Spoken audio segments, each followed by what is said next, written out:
In the vast, dark tapestry of human history, there are places where the shadows grow so deep they seem to swallow the light.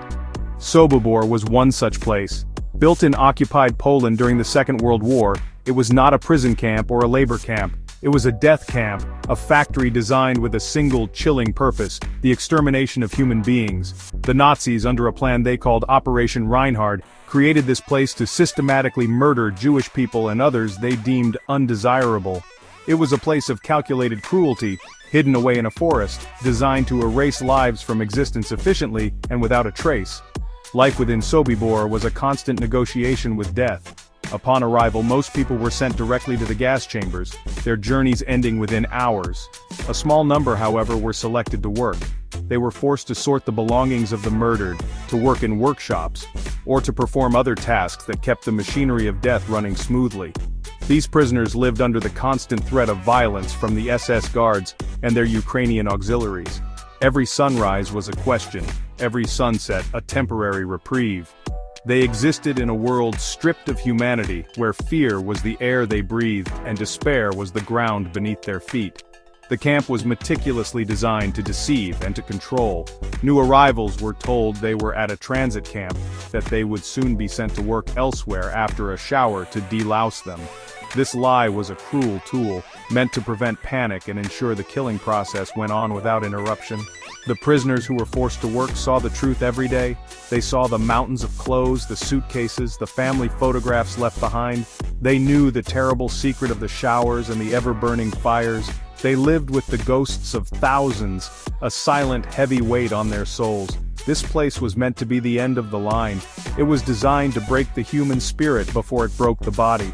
The Nazis believed they had created a perfect system of annihilation, a place from which there was no escape, not even in memory. They believed they could control every aspect of life and death within those fences. But deep within this heart of darkness, something unexpected began to stir. It was a faint flicker at first, a fragile idea that refused to be extinguished. It was the idea of resistance, the belief that even in the face of absolute evil, humanity could and would fight back. Into this world of hopelessness walked a man who would change everything. His name was Alexander Pechersky, but his friends called him Sasha. He was a Soviet Jewish soldier, captured and sent to Sobibor with a transport of other prisoners of war in September 1943. Unlike many who had been in the camp for months, Pechersky was a soldier. He was trained, he was disciplined, and he had not yet been broken by the daily horrors of the camp. His arrival was like a match struck in a dark room. He saw not just the despair but the potential for action. He carried with him a spirit of defiance that was contagious. Sasha quickly connected with the camp's underground resistance, led by a man named Leon Feldhendler. Feldhendler and his group had been secretly dreaming of escape for a long time, but they lacked a military mind to turn their dreams into a workable plan. Pechersky provided that missing piece. He was a leader, calm and decisive. He looked at his fellow prisoners and saw not just victims, but soldiers in an undeclared war. He began to organize them, to give them a structure and a purpose beyond simple survival. The spark of resistance he brought began to grow into a small but determined flame. The plan they developed was born of desperation and incredible courage. It was simple, yet incredibly risky. They could not overpower the entire guard force at once. Instead, they would lure the SS officers one by one into the workshops under various pretenses. A new leather coat to be fitted, a special cabinet to be inspected. Inside these workshops, small, designated groups of prisoners would be waiting. They would use stolen axes, hammers, and knives to silently eliminate the guards. This had to be done with precision and silence, a deadly dance performed in the shadow of the watchtowers. Their goal was to kill the key German officers and seize the camp's armory before the evening roll call. With weapons in hand, they would march out the front gate as if it were a normal work detail, creating a moment of confusion they could exploit to make a mass escape. Every detail was planned in secret whispers and hidden glances. They had only a few weeks to prepare. The date was set for October 14th, 1943. It was a gamble against impossible odds. A final, desperate stand for dignity and for life, planned by ordinary people pushed to do something extraordinary. On the afternoon of October 14, 1943, a tense quiet fell over Sobibor. The plan was in motion. The first SS officer, Deputy Commandant Johann Niemann, was lured to the tailor shop to try on a new leather jacket.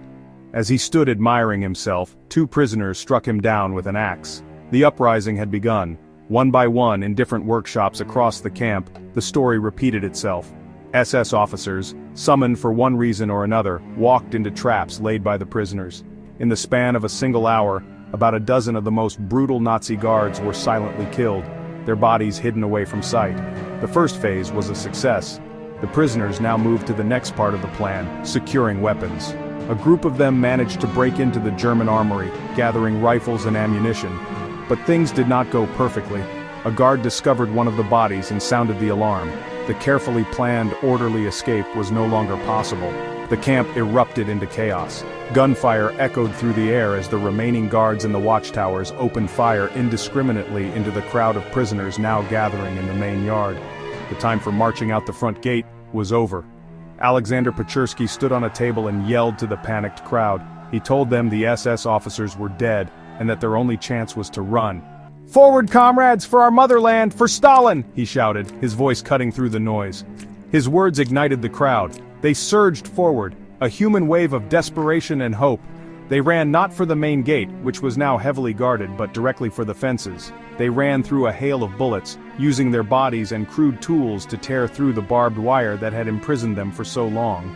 The escape was a scene of pure pandemonium. The prisoners knew the area around the fences was mined. Some were blown apart as they ran, sacrificing themselves, intentionally or not, to clear a path for those behind them.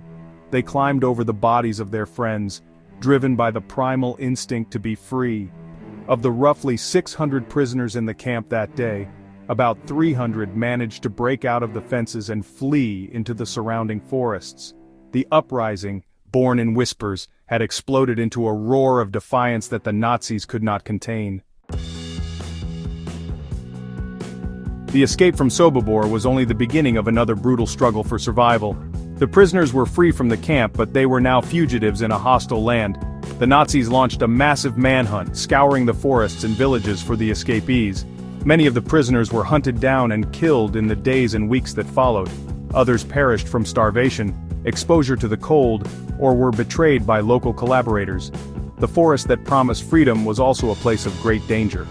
Survival was not guaranteed, even after breaching the walls of the camp. Yet, against all odds, some did survive. Out of the 300 who broke free, it is estimated that about 50 lived to see the end of the war. These survivors, including Alexander Pechersky and Leon Feldhendler, carried the story of Sobibor with them.